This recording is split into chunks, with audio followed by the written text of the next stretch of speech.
Now here's George with the vote count. Okay, Elizabeth, let's get to that right now. Jon Karl on Capitol Hill has been counting the votes all week long. John, we saw that whiteboard you held up in the open. Right now you're saying 209 probable yes votes, 210 probable no's.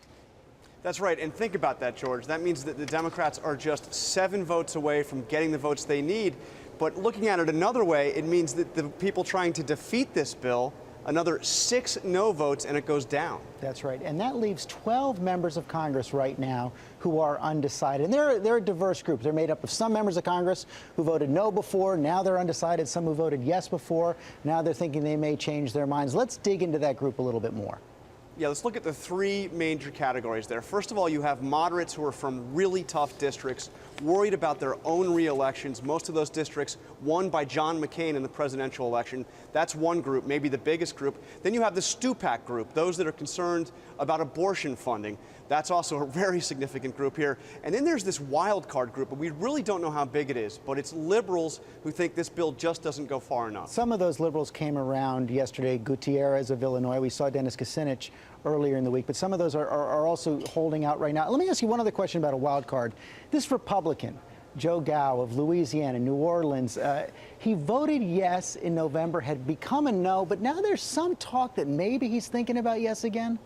That's right, and we have tried to directly ask that. We haven't got an answer from his office, but the Republican vote counters say that Gow is rock solid, that he is going to vote the way the Council of Bishops is going to suggest, and they are suggesting a no vote because of abortion. Which gets us back to abortion in the Stupak group. You know, we have Congressman Stupak coming up in just a second, so I'm going to walk back to the desk to prepare for that interview. But just real quickly, Democratic leaders I've talked to in the last few days still say they're not sure they can get to the majority without reaching some kind of accommodation with Stupak. Talk about that.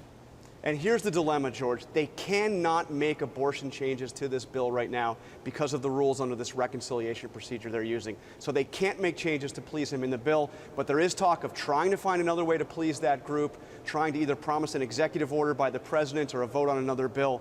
But George, let me leave you with one other thought, and that is that the magic number here might actually be not 216, but 217.